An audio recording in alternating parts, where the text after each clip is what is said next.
The man Bird said he's stuck at a light. See, that's what you get for talking shit, nigga. No, I'm playing. But we back with another episode of WWE Talk. Make sure you like, comment, subscribe, ring that bell.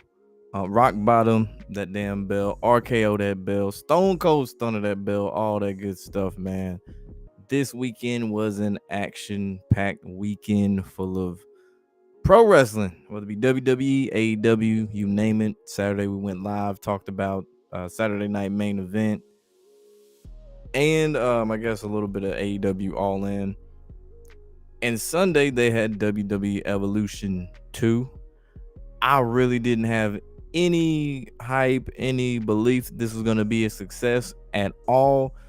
And it actually turned out to be one of the best pay-per-views, PLEs, whatever you want to call it, for the weekend. I wouldn't say it was better than AEW All In, but still it delivered.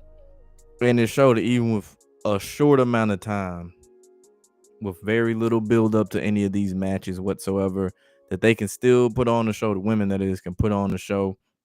And they did that. They had a couple titles matches, title changing hands, but not by two of the people that entered the match initially. So yeah, starting off, Becky Lynch in a triple threat match ended up defeating Bayley and Lyra Valkyria with the pinfall. The main focus was on Bayley and Lyra's friendship, now turned into enemyship or whatever you want to call it. And that was kind of the thing, because it was set up with, I'll do anything it takes to get my IC title back or to win my IC title, whether it be moving my friend out the way. And that goes for Bayley and Lyra. Becky ended up winning.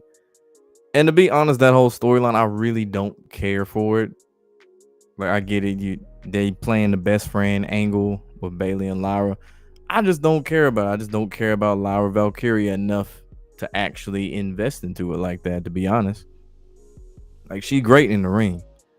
It's the other stuff. It's the promos. It's all those things that besides the pro wrestling aspect, that I don't really care for Lyra for. Second match, they had JC Jane defeating Jordan Grace, who was accompanied by Blake Monroe. And Monroe ended up turning heel. Ended up hitting Jordan Grace. I'm going to say JC Jane. Ended up hitting Jordan Grace with the title, which that's starting to get played out for real now that I think about it. Because you got John Cena, who every match seems to have to grab the title and hit somebody in the face with it. And now again with another title shot to the face. It's like, I feel like they just do it too much now. Like, it's not as effective, or it lost its pizzazz if every championship match, every heel is doing this exact same thing with the title. Like, grab something else. If you really want to hit somebody with something, grab something else, man. Grab a chair, shit, use a microphone or something, but just stop using the damn title. It's played out. Anyway, Blake ended up turning heel, and that was kind of the takeaway from it. I'm not really big into NXT like that, or keep up with their stories that closely. But for what the match was for 10:30, I enjoyed it.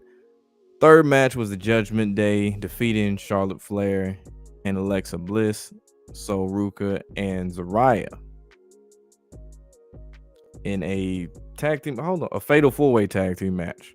And the Kabuki Warrior, fatal 4-way tag team match. I just remember turning it on and being like, there's a lot of shit going on this screen right now. I'm a little confused.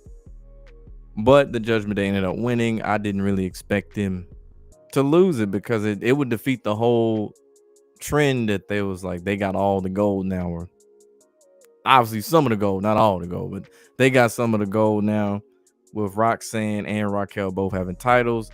Dom having the title, even though he hardly ever wrestles. And of course, JD and Finn Balor both with the male tag team titles for Raw, that is. So yeah, it makes sense.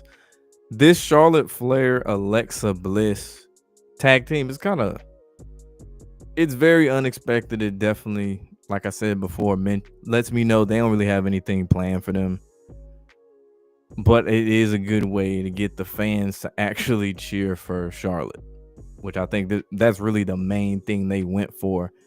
Is we need a reason, some reason to get people to cheer for Charlotte, because even when they tried to have her come back as a face, she got booed to hell.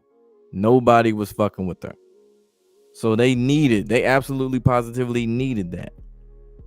No question about it. And it's working. People are starting to cheer for Charlotte as she's a tag team with Alexa Bliss. So we'll see if it eventually turns into them getting a title. So I guess time will tell on that one. Fourth match, we had Tiffany Stratton defeating Trish Stratus. This doesn't make any sense for the simple fact, number one, Trish Stratus is like, what, 50 something? She still looks good, but like, what, 50 something years old, essentially retired. You're already in the WWE Hall of Fame.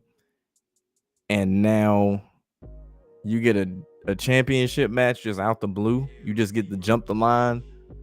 Kind of like Bill Goldberg. You just get to jump the line just because who you used to be, who you are, who you used to be, whatever.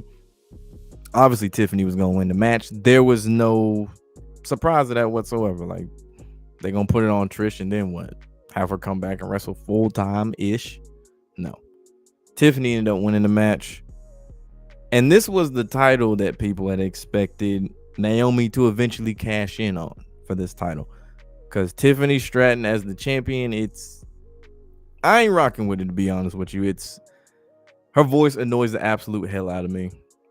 Is she attractive? Yes. But that cookie cutter Barbie girl shit gets old real quick. Same with that high-pitched sorority girl, blonde Barbie, whatever that shit is, that it just gets old after a while. And her promos weren't even all that on top of that. So yeah, I'll be glad when they take this title off of her, but I don't think it's gonna be anytime soon, unless Jade takes it off of her. Next match, they had Jade Cargill defeat Naomi by pinfall. This was ref by Bianca Belair. Ref by Bianca Belair to add that little storyline touch to it, make it possibly have a twist, because now it's like her two former best friends are going at it, so she's conflicted. Kind of like they did with the Io Sky Rhea Ripley match, where she was the referee, Bianca was the referee, even though they weren't all friends. It was, I'm conflicted about who I'm gonna have to face at WrestleMania. This one, it was like, we've been through a lot type shit. And there were times you can see Bianca walking over, say checking on Naomi or something after she went through or took a shot or anything like that. Jade took a table shot. Things like that, where you could see this, I guess, genuine concern. But there was also this part at the end of the match, because Jade ended up winning, like I said, where her and Bianca had this like stare down. It was more like a you good. It wasn't like a we finna fight real soon, even though I think that's where it's leading to. But more like a you good type thing, like kind of checking the temperature, if you will. And I think this is going to open the door for a championship match where it's going to be a triple threat, where Naomi ends up facing Jade and Bianca. And like everything from that storyline leading up, I guess before WrestleMania, really, all of that stuff can, I guess, be revisited in a way, because Bianca been injured too with her hand. Number 6 on the slate, we had a women's battle royale, 20 women competing, only one real legend in the ring, and that was Nikki Bella. They made it seem like it was just gonna be all of these different legendary female wrestlers that was gonna come back and be part of this royale as well, like they would do in the men's Royal Rumble. Nope, not even the case. Not even the case whatsoever. They had a bunch of different names: NXT, SmackDown, Raw, all that.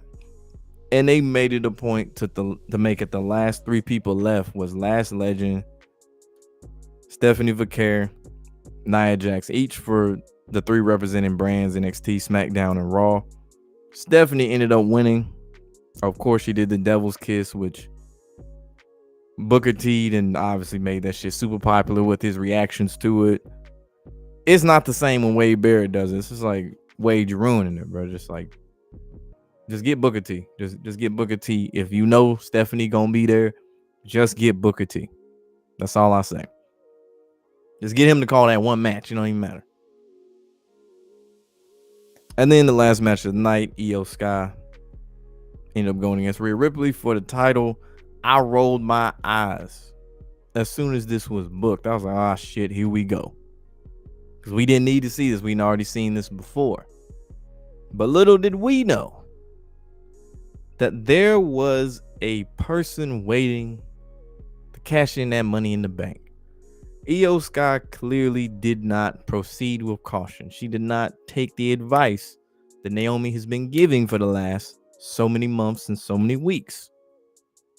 Naomi comes out there. She got the bandage on the nose and everything. Still looking raggedy after her match with Jade to really show like, hey, she didn't even worry about getting cleaned up yet.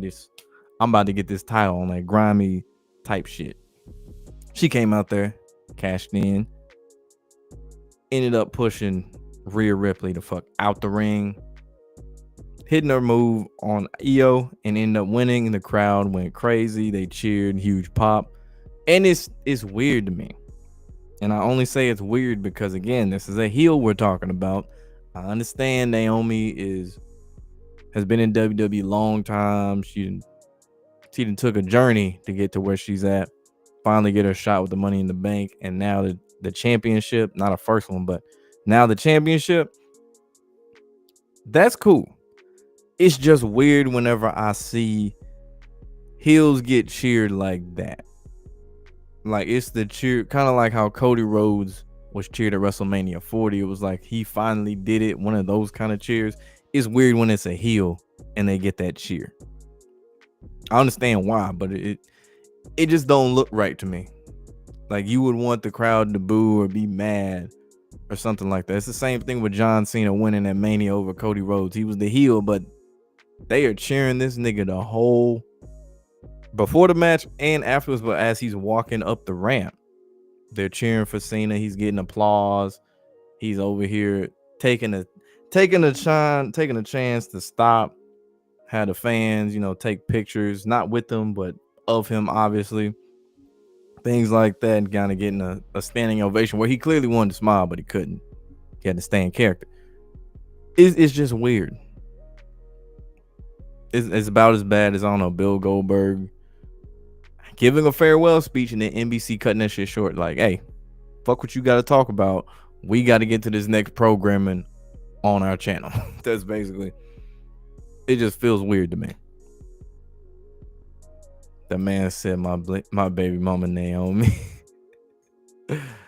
He like him dark, bro. He like him dark. Blackbird, that is. But yeah, overall, the weekend, WWE wise, I didn't watch the NXT one at all. I ain't gonna hold you. It didn't even register in my mind as something that was on TV. All in, I remembered. I made a note of it. I ain't say, hey, I'm gonna just make sure I'm gonna watch all 3, 4, 5 hours of this, but I'm gonna see a little bit of this because they keep talking about how good AEW All In is or was gonna be at the time. I was like, all right, I gotta see a little bit of this shit, and I was like, damn, I couldn't stop looking at this shit. I was like, damn, they ain't got no crazy ad breaks, a bunch of nonstop action going on in the ring. I was shocked it was at a baseball stadium. I was like, damn, AEW doing it like this? I expected like a arena, like a little small ass basketball arena. Nah, man, that shit pimped out looking like WrestleMania. But no, I enjoyed it. Some of the things do be unnecessarily over the top in AEW, but damn, that shit is different. It's refreshing. I could say that. Dynamite, I don't know if I'm to the level where I can just start watching AEW Dynamite. Was that Thursday? I don't know about all that. I watched a little bit of it. I forgot who was cutting the promo. I do not remember who was, like, two dudes. They was in there with Adam Cole when he gave his little emotional speech at All In. I think it was those two dudes. It was them and some other people, and they was doing some backstage thing on Thursday, and it was just too cringe for me. I was like, yeah, I can't do this. Like, the matches and shit, that was fine. I ain't got no problem. I can watch that. But then them cringy ass segments, I'm like, that's more cringe than WWE, and that's saying something. But no, all in, I enjoyed, especially the main event. Saturday night main event, trash. Trash. The Gunther Goldberg match lasted longer than I expected. And at one point, it looked like they was going to have Goldberg win. Obviously, that wasn't the case. And this might be a small thing. Maybe I'm just overthinking it a little bit.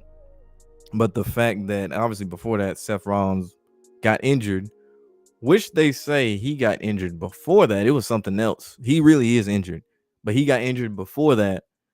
And the reason, I guess, in the ring they did it the way they did was to kind of give him a kayfabe-esque reason as to why. I think they said, this some shit Dave Meltzer said, so it's probably bullshit. Who knows? I wouldn't be surprised if it was bullshit. But basically, Seth Rollins really is hurt. And I personally would not let the Money in the Bank just stay with him unless he's going to be gone for maybe, a month? 2 months? Then I would be like, all right, hang on to it. If it's an extended period of time longer than that, which I don't know what it is. I don't know what the injury update or anything is said. I'll be like, all right, we going to do a tournament or something to figure out this Money in the Bank shit, bro. Because you think about a Monday Night Raw, they whole show is centered around him at this point now. He comes in, talks for the first 20 minutes of the show. Chances are the end of the show, him and his dogs come out there, they jump somebody, raise hell. If not, they get pushed out by somebody else like a Sami Zayn or a LA Knight and Jey Uso. And then they had this little standoff and then the credits cut. Or CM Punk. CM Punk comes in there for like the 1,000th time and goes at Seth. So yeah, I don't know what they're going to do with that. Because apparently Seth was supposed to link up with Roman for a match. Because Roman Reigns is on his way back. So now he's going to have to get a new opponent. And I really hope it's not CM Punk. Because I feel like he keeps getting stuck in this vortex of just going at the same few people. CM Punk, that is, whether it be Seth. I feel like that shit has been going on forever. The Drew McIntyre shit, it felt like it went on forever. I don't want this to be a thing where CM Punk goes at Roman and this shit goes on forever. We don't need that. But no, Evolution 2, should I say, exceeded my expectations. I didn't have any expectations for it. Greatly exceeded my expectations. I was like, this is actually pretty good. I don't even know a lot of these women in here, especially NXT. But it's oddly enjoyable. I don't know why. Which is weird. They didn't really get this shit no build. Everything was thrown together last minute. And yet this shit came out better than Saturday Main Event, where they had, I guess, a bigger jump on it to set everything up that they had for that match slate. What, those 4 matches or whatever, even though it was still half-assed how they did it. It was night and day. Night and day. Said Rollins and Punk will go on forever. I'm mad that you're probably right about that. That shit should have ended after Mania. That should have been it. There was no reason for this shit to still be going on. And obviously, since Seth is injured, we're going to get a break from that now. So CM Punk going to have to find somebody else. Shit, they really might do Roman and CM Punk going at it, man, at this point. Because you think about it, that's the one person they got in common. Well, Paul Heyman, too. But that was the one wrestler they had in common was Seth Rollins. Roman don't like him. CM don't like him. Boom, there you go.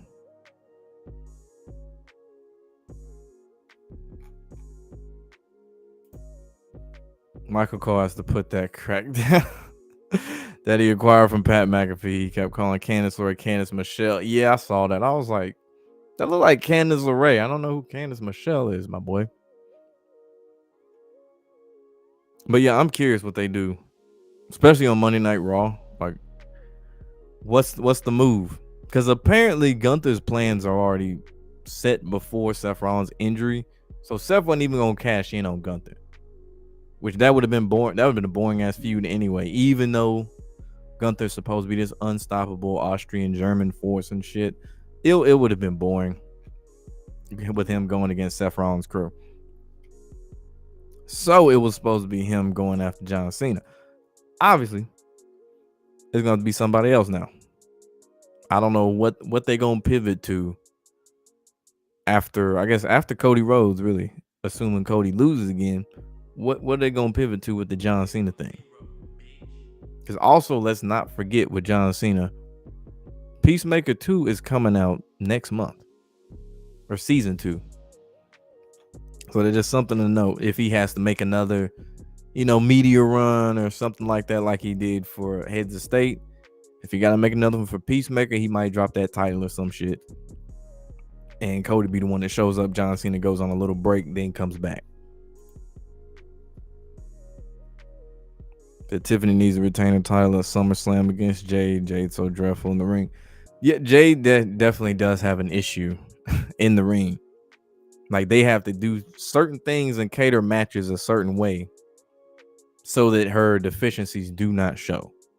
That's why they really have her doing a lot of like strong woman powerhouse moves and shit. Because certain types of people, yeah, it gets ugly. Like that match she had against Roxanne Perez. Yeah, that shit was an eyesore. That was an eyesore. You would think on paper it'd be exciting. No, that shit was an eyesore. So you'd rather see Tiffany versus Bianca at 42. That match would be cinema. I ain't even crazy to watch Tiffany Stratton's matches like that, to be honest. I really hope Tiffany don't make it that far with the title, for real. Say December John Cena's last match. Yeah, I remember they had that little counter up on the little Titantron. It was like how many weeks he had left. Last time I've seen it was 30 something. I know it's less than that now. That was back before. I think that was before he even went against CM Punk in Night of Champions. So you wouldn't even bring Roman back till Seth is healthy. Forget how long Ron's is out. Like, the storyline needs to see Roman come after Seth and Braun. Seth is fully healthy and present. Considering SummerSlam is right around the corner, and that's one of the big ones. That's a 2-night thing. They have to bring him back at some point. Like, there's no point in waiting any longer because he's been out a long ass time as it is. So he needs to come back at some point. They just need to figure out the right story. Obviously, it would have made sense he come back and go at Seth Rollins and Braun Breaker then. Obviously, that ain't gonna happen right now. I think that will eventually happen for sure. But they gonna have to pivot fast. They gonna think of something now. To be honest, I wouldn't even be mad if right now, just to, I guess, kill time until he does get back. You could throw Roman in there to go against Cena at some point for the championship. Just to throw him in there as part of his whatchamacallit, farewell.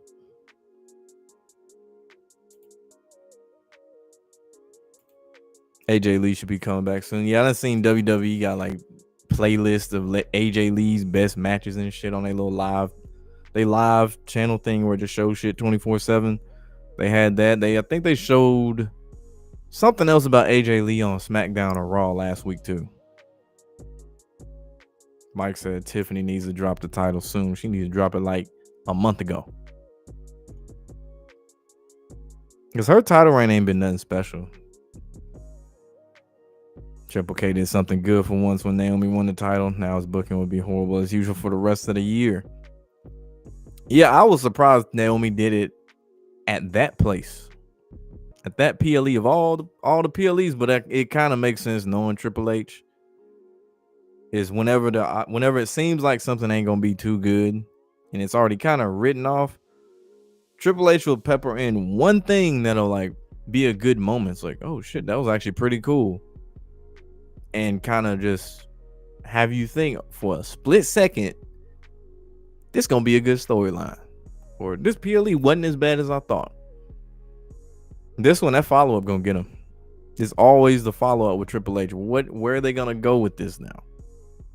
Because Naomi was on SmackDown, but she went after the Raw title. Because Io Sky, she got done dirty too. If you really think about what she have, that one title defense post WrestleMania, was that the only one? Maybe two. think she had like two title defenses, if even that, after Mania. So I don't know. But Naomi, she came from SmackDown. Now she got the Raw title.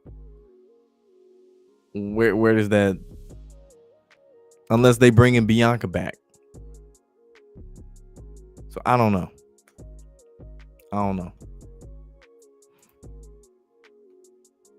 Or are they just gonna continue the Jade thing? Like, what? It really is interesting. What direction do they go? Because I can see them doing something really stupid. Like, say she show up tonight, I can see her doing some really stupid shit. Or knowing Triple K, she get done like Jey Uso, win the title, hold it for a couple months, and lose it to somebody she probably shouldn't have lost it to.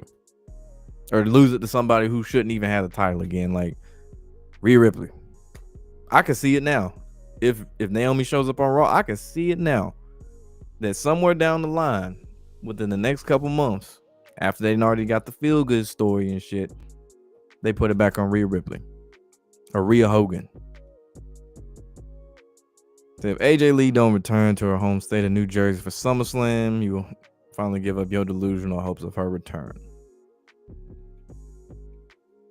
To AJ Lee's other baby mama. Honestly, bro, I'm not crazy over a lot of these older.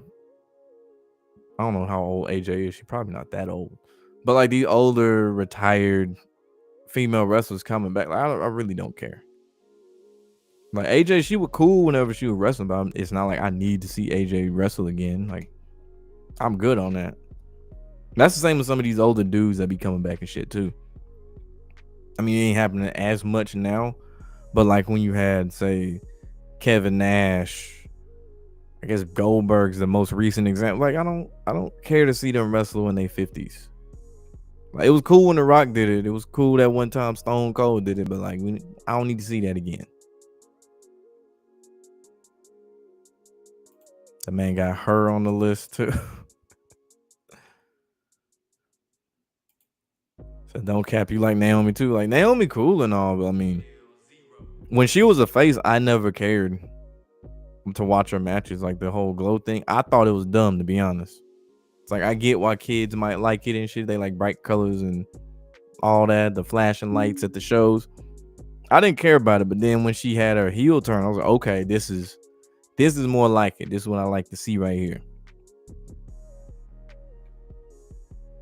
But boy, that follow-up does have me nervous. I don't know what they're going to do as far as that goes. So them older wrestlers are past their prime. They need to push younger talent. They do.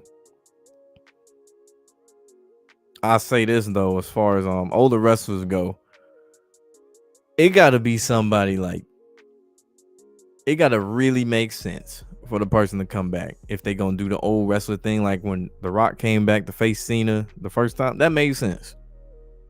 Because it was one of them things, it was like a big what if. What if John Cena went against The Rock? And we got to see that. I never thought, what if Kevin Owens goes against Stone Cold Steve Austin? It wasn't as bad as I thought it would be, but it's not something that crosses my mind. That's why I say you got to save that for someone worth it. Like, don't use Bill Goldberg's last match for a Saturday night main event against Gunther. It just don't make sense. You got to make it feel special. Like Shawn Michaels' last match. Well, technically his last match was like 6, 7 years ago. At one of them PLEs, they had, I think it was him and Triple H against an old Kane and Taker. Like, they're all like, everybody past their prime and shit. Like Shawn Michaels had a buzz cut, man. He was bald. He had no hair. Out there looking like John Moxley. But no, like, you got to, if you're gonna go out, bro, do it like how Taker did against HBK. Make it your career on the line, like this big deal. And that was a great match too. As far as younger talent, though, they definitely need to push some of the younger talent. And some of the people that's being underutilized, ironically, aren't even that young. Like LA Knight is in his 40s. I think that man like 41 or something. Karrion Kross, I think he up there in he about 42. It's like these dudes that should have been pushed a couple years ago, more so LA Knight. shit, he only gonna be in his wrestling prime for another like 2-3 years, if even that. If not, you fucking end up like CM Punk, almost pushing 50, winded by jogging to the ring. CM Punk versus Stone Cold, or what it was, a what if. I don't care to see this washed up version of CM Punk against Stone Cold, who's not in his prime either. Like, I would say that like 2012, that 2010s era, I would have been fine seeing CM Punk and Stone Cold. Not now, no. Even though Punk is good for at least one match, I would say probably a month.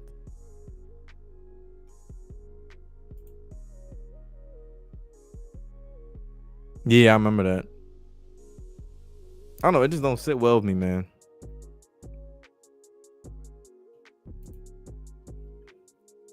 So Rhea's obviously promo tonight. Naomi, I won the hold on. Naomi, I won the match against Io at Evolution, and you stole my championship away from me. The one that I never lost. I want my title back. Same. Yeah, it's gonna be that shit.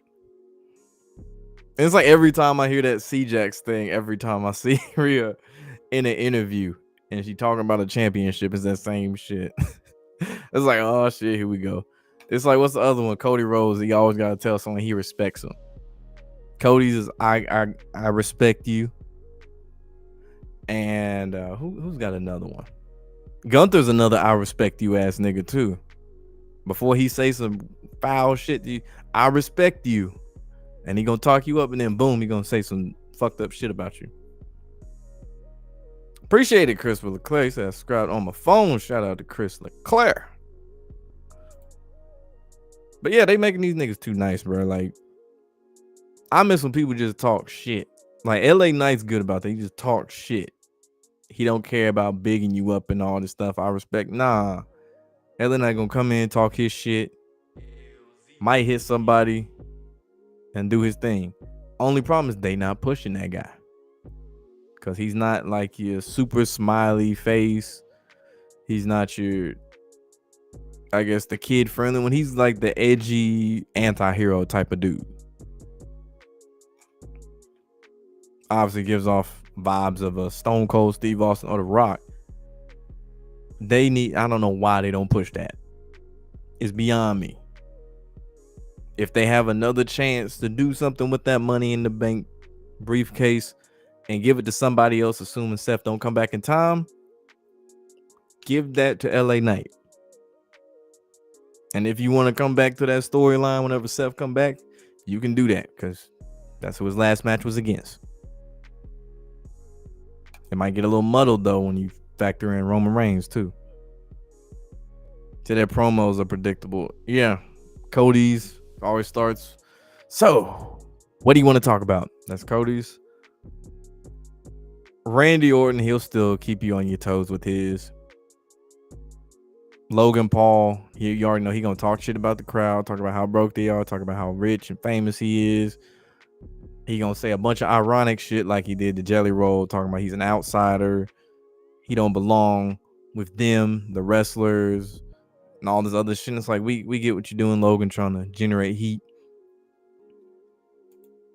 Io, she was gonna say she's the women's champion, and in her Asian accent, that's funny, but she can't say that no more. Favorite superstars: Randy Orton, same. Bayley, Roxanne Perez, and Raquel Rodriguez. I don't think I've seen anyone who had, I would say, at least two of those last three you listed on there as their favorite, at least for women, favorite female wrestlers. Roxanne, I do like Roxanne Perez. Raquel, she not bad. I think her weakness is promos, like her talking and shit, which Liv used to be the one who could talk, and she was the muscle. But Raquel, yeah, she gonna have to carry the load now. Bayley, I don't know. I just don't care about Bayley. Bayley, you know what? Bayley is like the female version of Sami Zayn. It's like that person that's like the, kind of feels like the underdog all the time that people want to cheer for. That's Bayley. That's Sami Zayn. She always there. I think who else got a predictable promo? Seth Rollins. You know, Monday Night Raw. Come on. First 20 minutes, he gonna come in, talk about how he's a visionary, he the future of WWE. He got his lapdogs, Braun Breaker and Bronson Reed, who got similar names that can be easily confusing. Paul Heyman, who then is gonna talk, even though he really doesn't need to, because Seth Rollins can speak for himself. It's like what? Too many cooks in the kitchen. Too many cooks in the kitchen. And you know shit fucked up when we can actually say that SmackDown is the better show between Raw and SmackDown. If you factor in NXT, I'm gonna say from the people that I know that watch it, they enjoy that the most out of the three shows. That's a problem. When the show that Netflix said, hey, we want a piece of this, we want to showcase this on our platform, when that show is the worst one, you have a huge fucking problem. So Roxanne is 23, she'll be 24 on November 5th. Damn, she young. Super young. I think she was one of them that, yeah, that's one of them. I think CM Punk, I think, knew at a young age. I ain't not like that. I ain't insinuating nothing, but I'm saying like there's a few that they met when they were younger or helped them on their journey or some shit like that. I think Roxanne's one of them. I know Jordan Grace-Smith, and she met Cody Rhodes when she was like, what, 11 or 12, something like that. But that's crazy, 23. I know they always joke and say she jailbait or whatever, but that's crazy because she do look like a little kid. She slick kind of look like a little kid, like for a split second if you ain't know no better.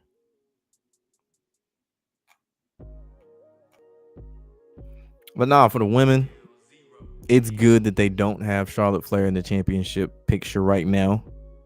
I think that's part of the reason why she gets so much heat is because she came back and automatically was in the championship picture over other people who was in better positions who probably should have been pushed for that. That's why.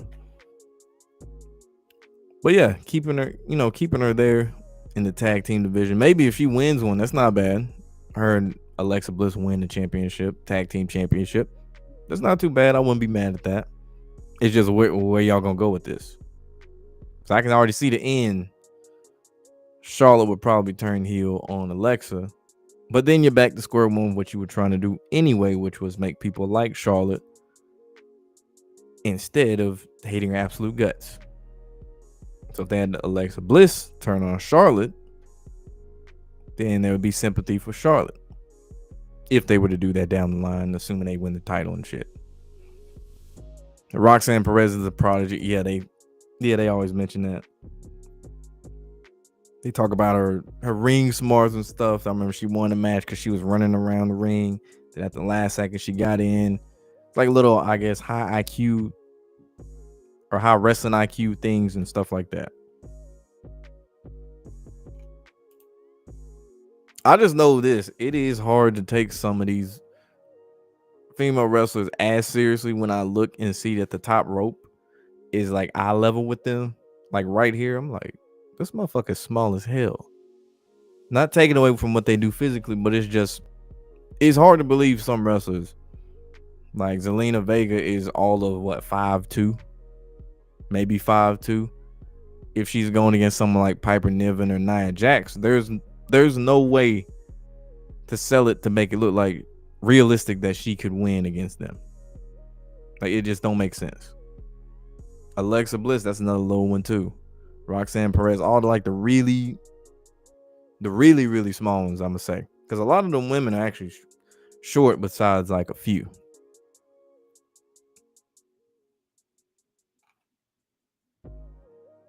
Said I'm wearing light blue glasses. Yep, I am wearing light blue glasses. But yeah, only a select few. I mean, you don't really see a whole lot of men that can, at least short, like really short men that's running around and wrestling like that. Like, you don't have a bunch of Rey Mysterios.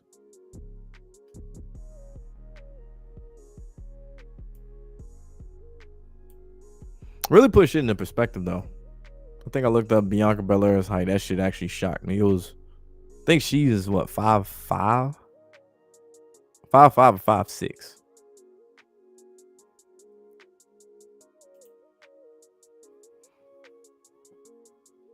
The niggas used to say Kevin Owens versus Sami Zayn rivalry was the new Triple H versus Shawn Michaels. No, the fuck is not.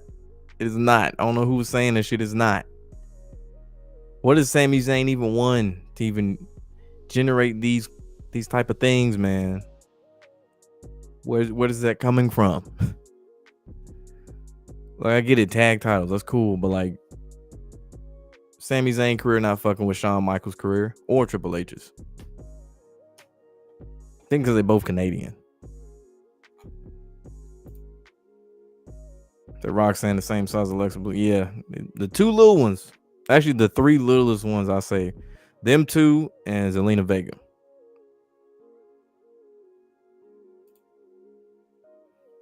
But yeah, I've never been crazy for Sami Zayn, man. I get it, you know, the underdog. Everyone likes the underdog. But it gets to a point when you keep losing, bro, you no longer the underdog, nigga. You just suck.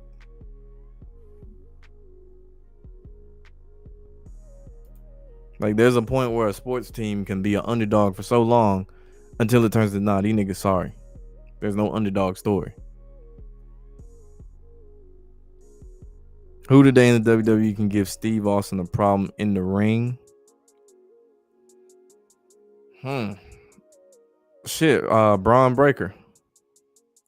In the ring. If you want to talk about like mic skills and all the other things besides just what you do in the ring, I don't really think there's anybody who could hang for real like that. At least from the younger, you know, like the younger talent.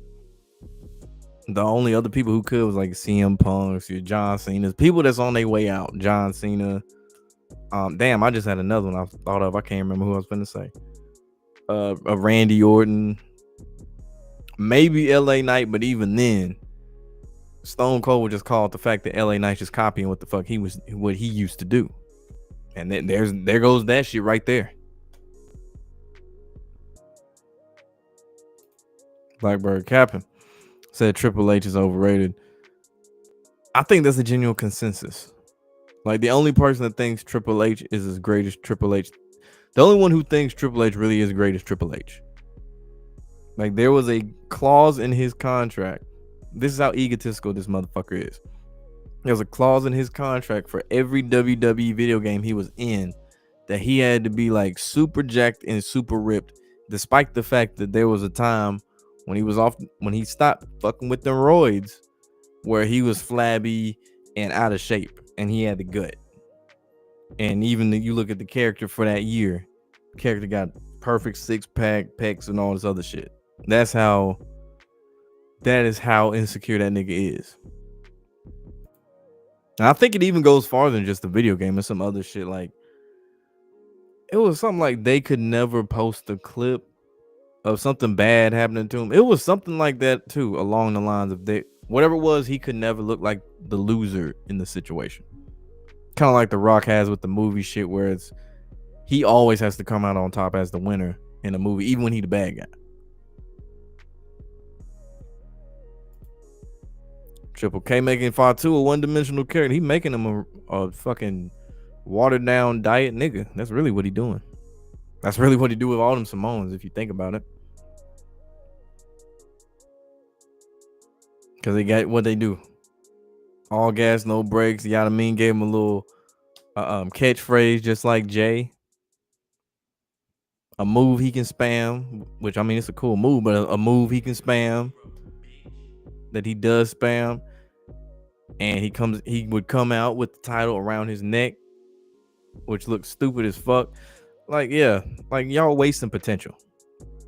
It's not to the point where it's unsalvageable. Like, you can definitely turn this ship around, like, relatively quick. But the more each week, it's the same shit. Or the next week he getting jumped by the new bloodline or whoever these motherfuckers are. It only makes him look worse. And his title one was trash too.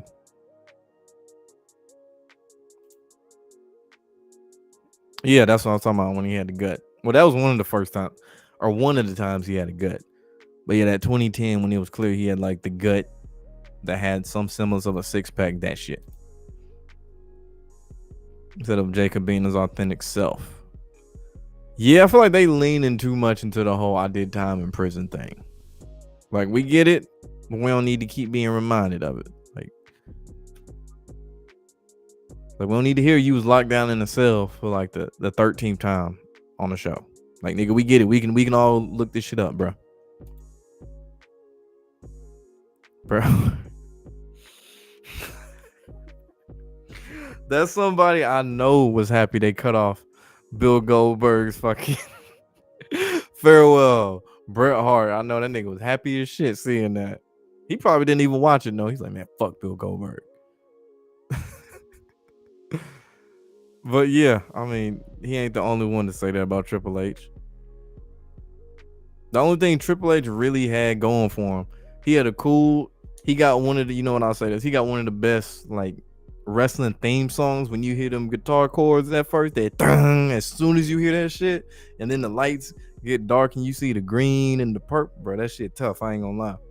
And then he do the spitting water thing, that's tough as hell. He got one of the coldest entrances in wrestling history. But everything else, I'm like, I'm cool on that. I don't need to. His promos ain't all that. What's good, Daniel? He said, so my take on SNME this past weekend, that shit was awful. Awful. They thought they was slick putting in Drew McIntyre versus Randy for 8 minutes, thinking that shit was gonna make everything okay. No. Awful. Trash. Awful. Jimmy versus Solo, they did that shit growing up. We don't need to see that shit again. Besides, the bloodline story over with, man. Stop having a feud with each other. Move on. Have a feud with some fucking white people or something, bro. Or black people. Do something else, bro. Make a storyline of Jacob Fatu saying nigga and have a bunch of black wrestlers jump his ass. How about that? Like, do something else. But no, I'm glad this is the last time they do a Saturday night main event until December. That one probably gonna be ass too. Like all of them. Because really, that shit is like filler, bro. It is like, it's kind of like when South Park comes out with like a special, when it's not a new season, but they come out with a special. It's like that, but even worse. Triple H got a cool energy. He do. I think that was everybody. I was doing that too. Like when I was playing basketball and stuff, I do that same shit. I make sure people weren't, in vicinity, so I don't get it on them. Because then it's like, what the fuck is wrong with you? I'm like, bro, I thought I was Triple H, bro. Like, they ain't going for that. They ain't going for that. Another problem we have with Triple H showcasing Jelly Roll, who you don't give a fuck about. Instead of pushing Carmelo Hayes, Grayson Waller, Austin Theory, and Montez Ford, who they do not put on the PLE. That is sad, though. They got this man, Jelly Roll, teaming up with Randy Orton and shit. Instead of pushing Carmelo Hayes. It's a crime how bad his time has gone since he got called up to the main roster. It is criminal. And then on top of that, they gave him that dumbass Andre the Giant change, like, and then ended the tag team stable with him in the mid for what? So he can take more pins against Aleister Black, like, for what? Grayson Waller, bro, that's him in Theory, bro. They just wasting time. Just hurry up. If they not broken apart yet, hurry up and split them up and do something with them, because these little segments they got with them and then Waller trying to be a member of the New Day is just stupid. It's stupid. They wasted the New Day's heel turn too. They always talk about Cena. Nigga, New Day's heel turn was great. Great. It was emotional and all that shit. They had Big E in the ring. All that shit. It was like a emotional return, a reunion, and then they turned on him. That was cool, but then they turned him into a comedic act as a heel instead of being serious. But yeah, Waller and Theory, they just rotting away. They just rotting away for no reason whatsoever. Montez Ford, him and Angelo Dawkins should still be the tag team champions. Should have been on a couple PLEs, but Triple K. Triple K. So I'll be spitting on niggas trying to do Triple H entrance. Nigga open the door. All right. So like Drew McIntyre should be an undisputed WWE champion in the picture instead of Logan Paul. Well, as long as they got them dumbass Prime bottles next to the table and Prime on the ring and all this shit, Logan Paul gonna stay getting pushed. Because on top of that, he's actually good in the ring. Like, he's really good in the ring. Still, though, I don't want him in any serious storyline. Jelly Roll and Randy Orton, they wasting Randy Orton's time. That's what they doing. They wasting Randy Orton and they wasting Drew McIntyre.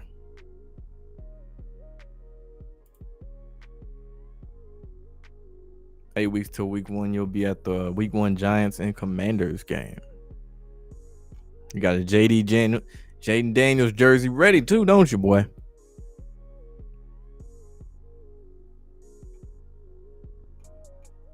I'll be here 5 more minutes and I'm gonna slide up out of here. Saintly said, you truly believe Triple K is afraid that Hayes could outshine his golden boy Cody Rhodes? Carmelo was booked so well in NXT under HBK. Sounds like they need to have HBK start being over some creative shit for the main roster. That's what I'm hearing. Well, yeah, it's a crime what they did to Carmelo Hayes. Like, holy shit. Like, dude, amazing in the ring. He's one of the few people on SmackDown not named Randy Orton or I can't say R-Truth because you don't really do nothing like that. But really, besides like Randy Orton, your Drew McIntyres, Carmelo Hayes is one of the few wrestlers like I see he's got a match, I'll go out of my way to watch that shit. Especially if he's going against like Andrade. It's like, oh, this is gonna be a good ass match. I know neither of them finna touch gold, but this is gonna be a good ass match. But yeah, Carmelo Hayes put on a good show. I feel like I'm trying to think if there's anybody on Monday Night Raw kind of like that. Actually, Ray Phoenix is another one too for SmackDown. I'll go out of my way to watch his matches because motherfucker's cold.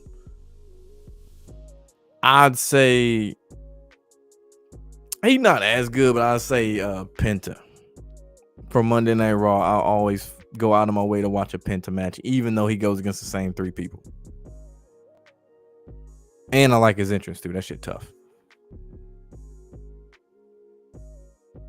Man said it's Malik Neighbors.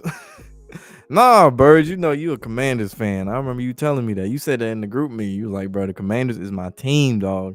I remember you said you got a Scary Terry jersey, a Jaden Daniels jersey. Shit, who else did you have? I think you got somebody else too. Yeah, I remember that. Yeah, you had somebody else too on top of that. And you said you had a Sean Taylor Redskins jersey too. I remember that. It's okay, bro. I get it. It's Russell Wilson. I get it.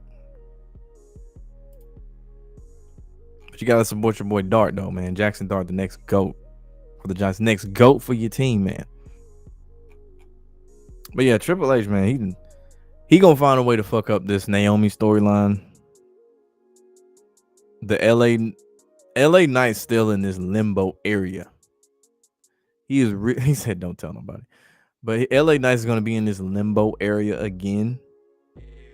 Unless they keep the story going without Seth and they incorporate Braun as the more prominent face.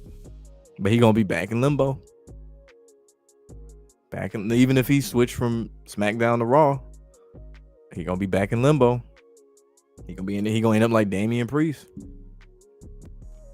Wasted potential. Actually, they gave Priest a green light, so I can't even say that.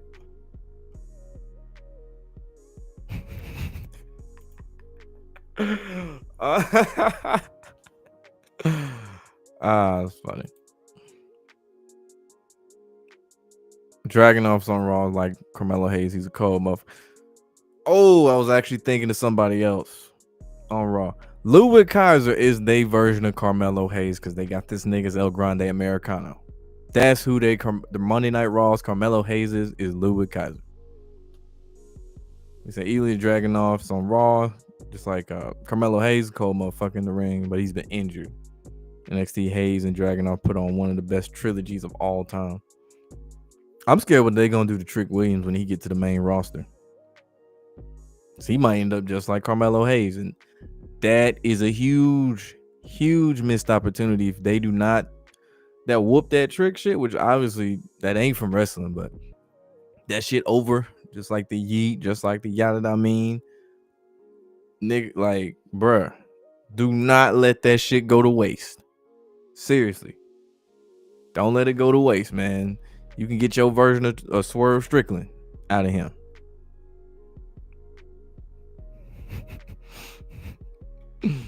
So yeah, don't let that shit go to waste. Obafemi, don't let that shit go to waste. Don't have him out here ending up like Omos. Having this nigga as a goddamn ambassador.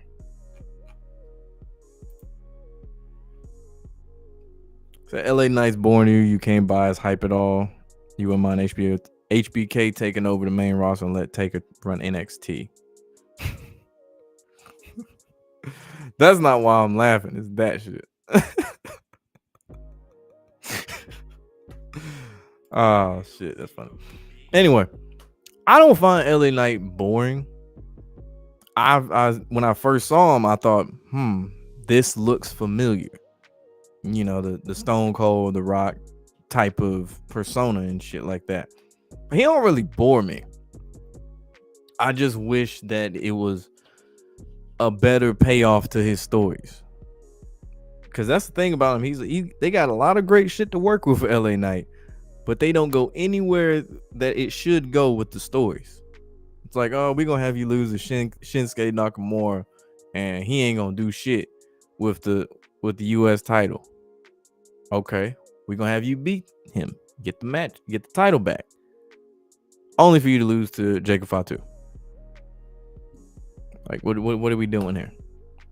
What are we doing? Put him in the title picture with shit. Put him in the title picture with Gunther at this point. Something. Since he clearly ain't finna be in the match with John Cena, because that's Cody Rhodes right now. Put him in the feud with Gunther. There you go. And then go from there. Even though I will say this, I would like John Cena's last match. Because obviously it would have been nice to be Randy Orton, but they already wasted it on Backlash.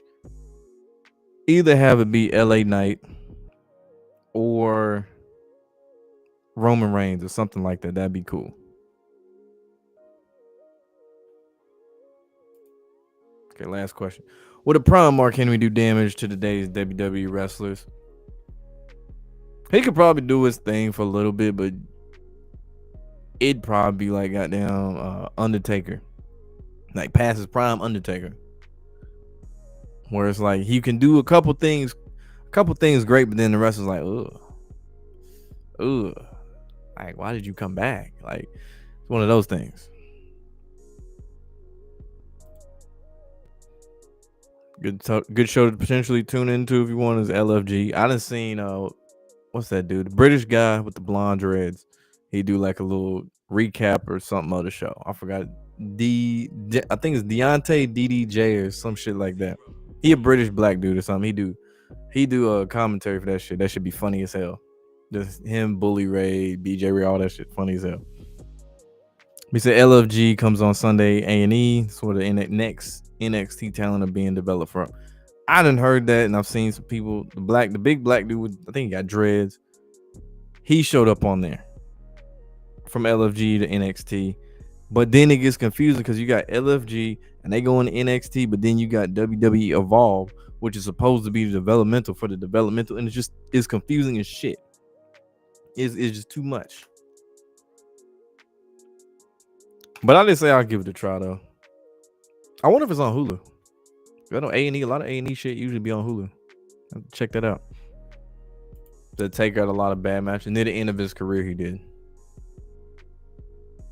Overall, though, he's definitely in the GOAT conversation. But yeah, man, I'm finna get on out of here. Have fun chopping it up with y'all. Make sure you like, comment, subscribe, ring that bell. We're gonna be back live again later this week.